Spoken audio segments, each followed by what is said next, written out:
Hi everyone, welcome back to Bayonetta on Nonstop if Climax. It might be too sexy for you! Seriously, don't watch this if you're underage. At least not Chapter 6. Chapter 6, it kinda crosses a few lines, and then stomps all over them. We're not at Chapter 6 just yet though, we're only at Chapter 2.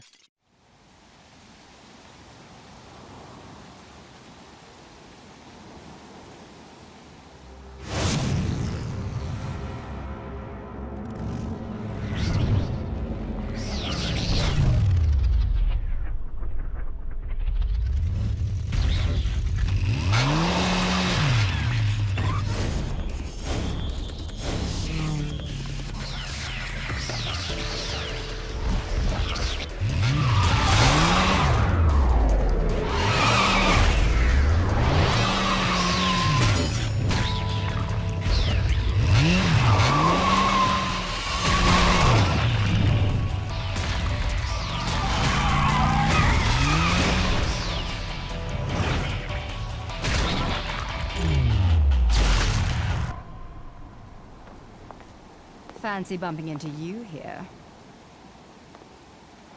Out to find some answers about your past, are we? You've quite the familiar face, and using the same powers. But you'll have to forgive me. Do we know each other? Same powers? Don't make me laugh. Your little dip in that lake has left you a bit rusty. I've been high and dry for 20 years now. The only rust on me is from the lack of any real challenge. Perhaps you're up for the task. You've already disappointed me.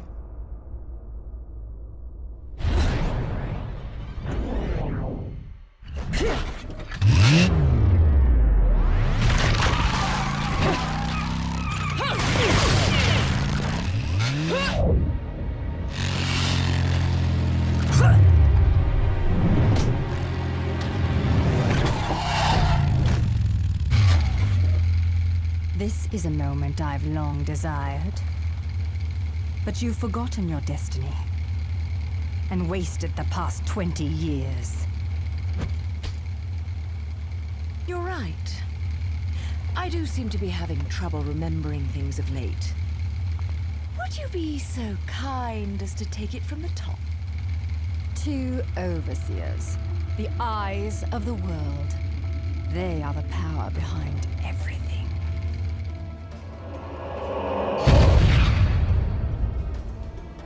Jeanne, as heir to the clan, the time has come for you to prove your right to fight under the Umbran name. You may select opponents of your choice.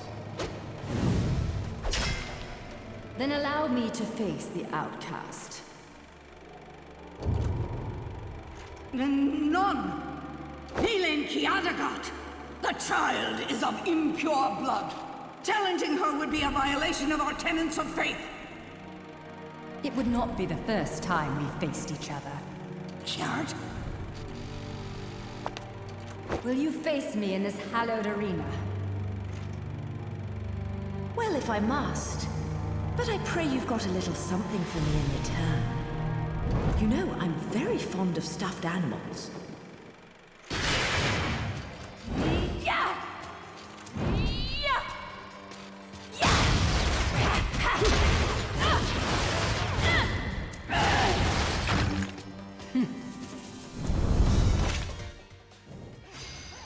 So yeah, normally in normal mode this would be considerably easier. We're not in normal mode right now. You guys saw how fast that attack was? That's what I have to deal with. Anyway, the evil harvest rosary will probably be very useful here because it actually helps dealing damage. Normally, Jeanne only has 1 life bar. She's got 2 in Nonstop if Climax. You really want to watch out for Jeanne's Wicked Weaves. They're extremely fast. And they deal probably the most damage out of all our moves. Oh, and the most dangerous thing is that the fact that you don't have access to your menu while doing this. and you're limited to the handguns. So yeah, one of the tougher fights, surprisingly enough, in Nonstop Infinite Climax. That might surprise players that aren't prepared for it, because you can't switch up your equipment, such as your actual accessories that you want on right now. The first time I actually got to this fight, I was stuck using the item that makes all enemies enraged. Oh, and you can do counters like this one. It's pretty much easy damage on Jeanne when you do these. Like, look at all the damage I managed to do.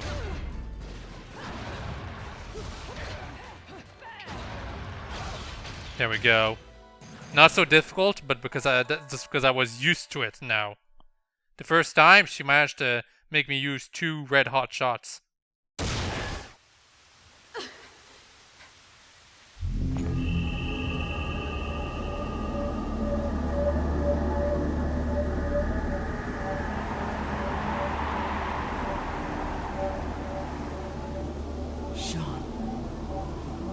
Okay, I gotta mention something here. How did Bayonetta not remember she could do this? Walk on walls when the moon is out in the open.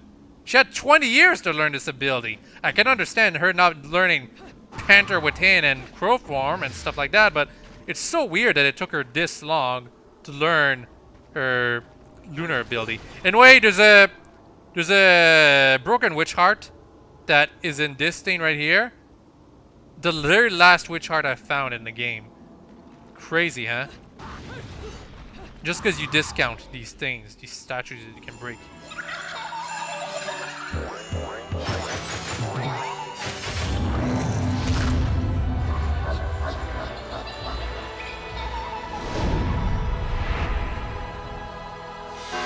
Gear and decorations. Starting from this enemy introduction, you'll be getting lots of enemies that attack you just as they're introduced.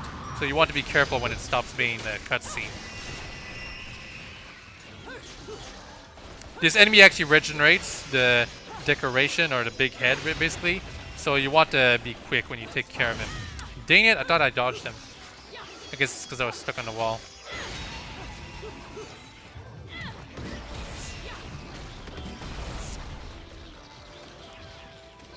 Come on. I want to... Yeah, grab. Want to throw him down, or rather over here. Because why not? It's one of the few instances where you can do this. Anyway, yeah, that wasn't a very tough verse. I screwed up by getting hit, but yeah, it's okay. You can skip it by going directly over here, by the way. You'll be... There's a challenge to unlock an accessory that involves speedrunning through the game. You don't have to do it for every chapter, particularly the boss fights, but you'll be skipping lots of verses to get under 3 hours. Most doors you can just... Oh, well. Yeah, most doors you can just blow open by attacking them. For some reason, you can't open this one right away. Right here, you got this gate. In the previous chapter, you could just open them by attacking them repeatedly. Not this time. You need to use witch time to actually bypass this one. Thanks to these statues. This is one of the few instances where you can activate witch time, even in Nonstop Infinite Climax. But it's never really used for any fights. Except, well, actually, there is a fight that involves you using them. I haven't gone to it yet, so I'm not sure if it'll actually work, though. It probably should.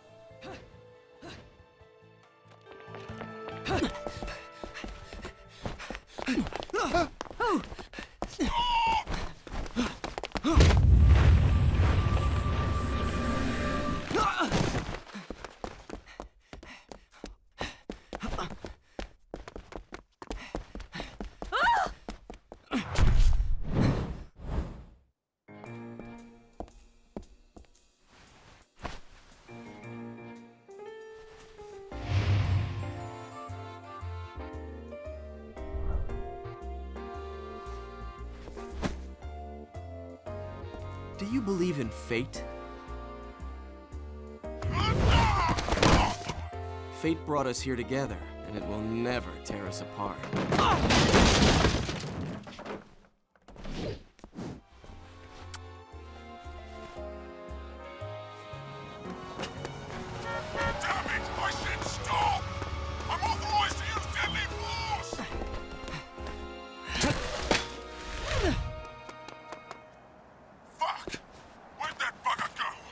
That guy's blind. Then again, he is wearing a helmet. Probably distorts his view a bit.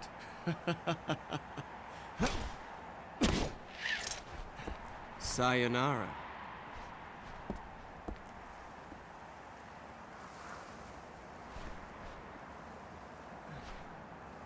Fleur de ciré eau de parfum. Such a wonderful floral bouquet. With its subtle hints of rosemary.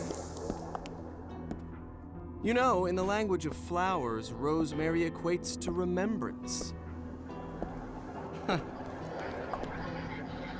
Which doesn't quite equate to you, now does it?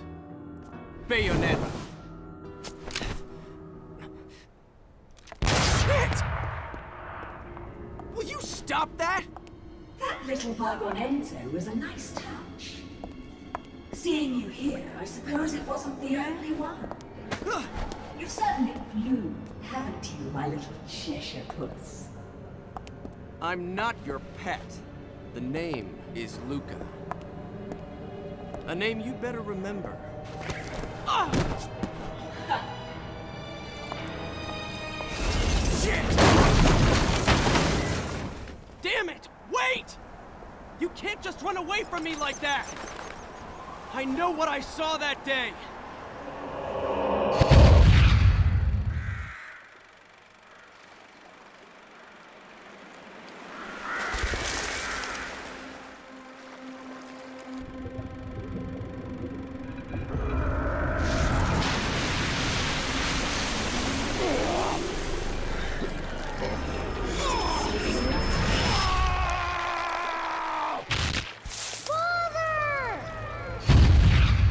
I know all about your kind. Sure, my colleagues laugh at me for chasing fairy tales, amongst other things. But I know they're real. I know the truth.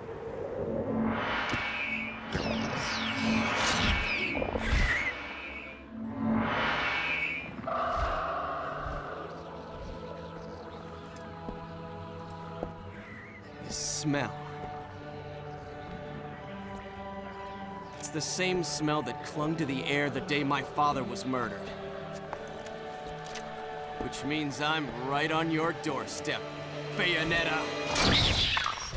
I'll let you in on a little secret, Cheshire.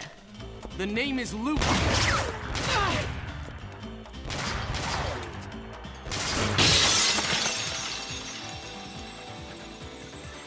You need to hone your sense of smell, my dear. There's no rosemary in the perfume. After all, rosemary's a demon repellent. Okay, Luka is kind of lots of people don't really like Luka, and I can understand why. He's a bit annoying, and well, he's like because Enzo is not here for the rest of the game, he doesn't quite like Luka has to be the comedy relief in Enzo's place.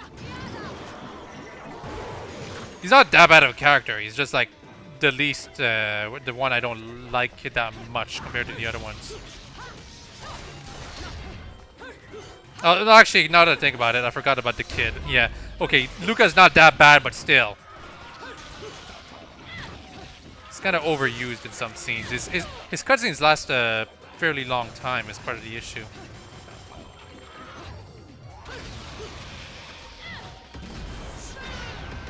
Oh, actually, there's a funny quirk you can use here. You can lift the cars to throw them at the enemies, but anyone who's good at the game will never do that, really.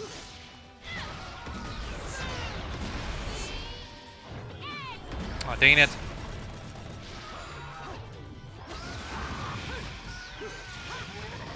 Okay, another beloved that just appeared out of nowhere. That's how ow, jeez. That's how irrelevant in terms of danger they are at this point. Do be careful when the camera can't really work properly, because yeah, the beloved can hit very, very hard. As long as you keep him in view, though, should not be that difficult. I'm using a torture attack right here because there's way too many enemies on my face. And yes, I don't know why, but the beloved just decided to teleport. some reason. They also have a kick attack he used right there that he doesn't use very often. And then once you dealt like roughly 50% of his health in terms of damage, he's gonna run away. You can never actually defeat him, no matter how much you try. I do believe his... No, actually, I don't think his damage carries over to the next time you see him. Kind of unfortunate.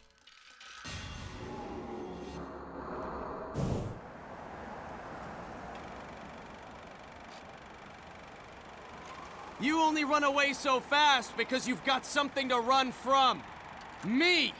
But you can't escape me forever!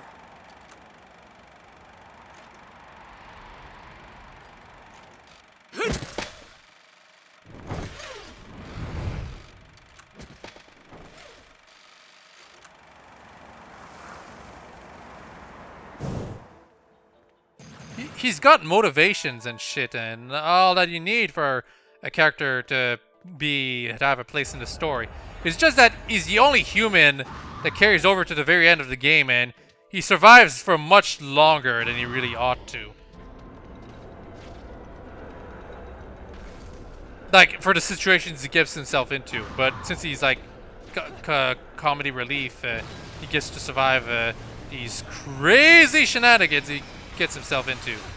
You don't have to use a dodge like that to avoid that, you can just jump, but the dodge is what you should be doing, if you ask me.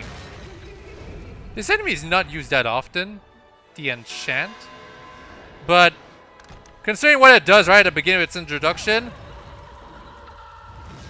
they deserve to not be used that often, because they attack you right at the start. If you skip the scene, they attack you even faster, honestly. You can grab them if you parry them like that, by the way. Pretty much an instant kill if you do that. There's only 3 of them, even on Nonstop Infinite Climax. So a very, very easy enemy to deal with. You cannot use torture attacks against him, though. Pure platinum. Anyway, first staff time you can do in this place, right over here. No, I'm not doing it. I am not. Because there's one half time in this place in particular that lasts like, what, 8 minutes? Assuming you can beat it on your first try. Second one is right there, by the way. 2 in a row. You don't have to do them in a row, though. You can always go back to those areas, even like if you get at the very end of this chapter. I don't know why, but sometimes when I see one of the chests like this one, I just want to open it, even though it's just rains inside them now. Well, either that or arcade bullets. These are so obvious, though. So there's like, you gotta break them open. Anyway, yeah, one more battle. This time it's against war enchants, because we're not gonna be seeing them very often after this. They're actually kind of difficult to hit, by the way. That's one of their good attributes, or about it being an enemy, you know. I suggest using the gun against them. Keeps them in place, and you can get close, and then you can deal good damage against them, because they don't take very many hits. Where do I throw it? There's an enemy right over there. Unfortunately, I couldn't hit it. If they're on the wall or just standing still on the ground or something like that, they have an attack that allows them to shoot stuff at you, and that projectile is actually very, very fast. So be careful when you actually see enchants later in the game, because they're going to be used for that. They're very fast projectile. Anyway, the Beloved is back. Only 50% health. But then he decides to summon his friend. Another Beloved. 2 at the same time? How am I gonna deal with that? Well, very easy, because for one, this one's pretty much dead now. In fact, he is dead. But one of the shticks about 2 Beloveds is that they can actually damage each other. Kind of cool. Anyway, I wanted to grab the weapon right there. There, now I got it. Yeah, just try to grab me. Look at all the damage I dealt against him using his friend's weapon. But then it broke before I could completely finish him off.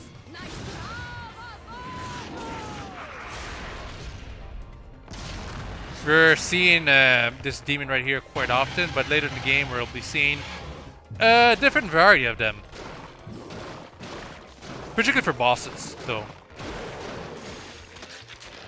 In fact, these pretty much are bosses for early game, but later on you'll be facing them amongst normal enemies. Like we just did earlier in this chapter, in fact. Platinum.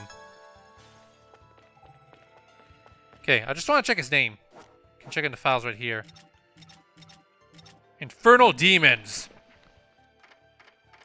Gamora, that's his name. Yeah, pretty much the go-to. If you're gonna think of Bayonetta and her summoning a demon, you'll be thinking of that demon right there.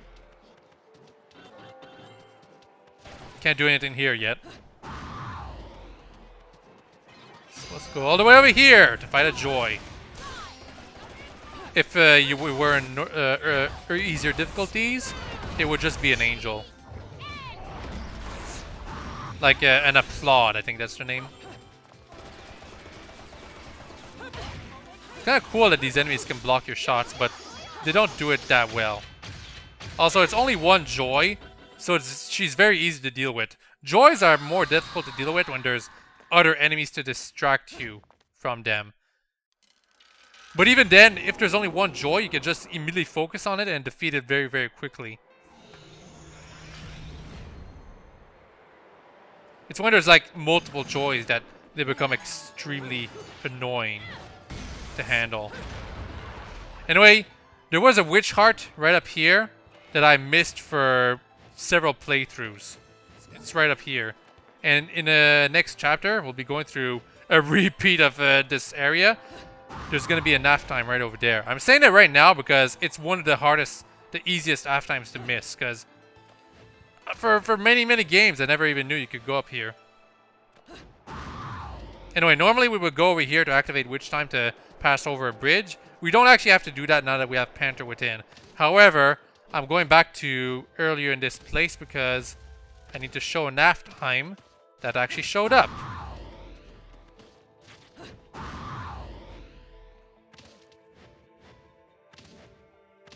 Yep, all the way back here for the third NAF time. Am I saying it right? NAF time? Not sure. It's probably an accent thing going on where you, to say it properly, you have to say it in the specific accent, but I'm just saying it how I'm reading it. If I'm saying it wrong, I'm sorry, but I'll be saying it like that for pretty much the rest of the game. Yeah, good loading there, game. Anyway, you can just completely ignore this thing. Just do this. Much faster. And now I guess it's time for the cutscene that introduces one of the more annoying characters in the game in a ironical kind of sense.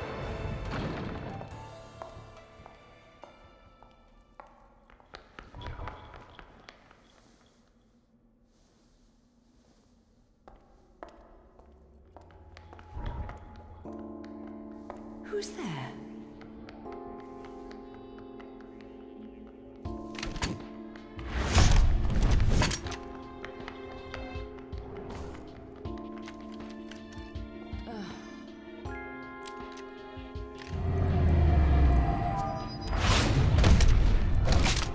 You've played enough hide and seek, my scurrying little friend. Just a child? What are you doing running around Vigrid? You're certainly not dressed in your Sunday best.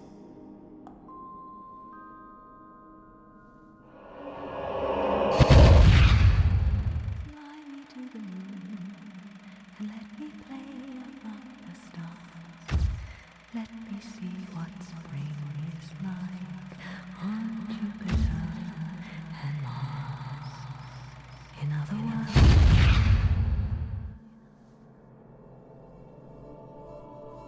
this really makes no sense in light of what's going to happen much later in the game. It really doesn't. I'm not sure how it really works. So I'm not even going to bother trying to explain it. I'm sure someone in the comment section below knows how the Bayonetta story works, but even after playing it multiple times, I'm just here for the gameplay. Story-wise, Sorry for interrupting you, Fortitudo. You have a nice job of the hot voice. Anyway, yeah, story-wise, I don't understand how Bayonetta works at all. It's really bizarre.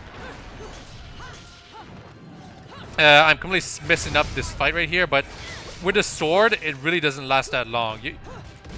And with the ability to parry disguise fireballs, you can just stay up into his face all the time. Anyway, yeah, after you've dealt roughly 30% of his health in terms of damage, he basically summons his friend. Or the other part of him. But where I'm standing, it's pretty much impossible to get hit. Okay, now here's one of the most annoying parts about Bayonetta. That quick time event right there, there is no way anyone can do this blind the first time. How can anyone figure out that you're supposed to press Y in that split second? Not only that, but even though I'm expecting it, it's very, very easy to fail. Very, very easy. If there's one criticism that I have about Bayonetta is that they really didn't know how to handle the quick time events in the early game.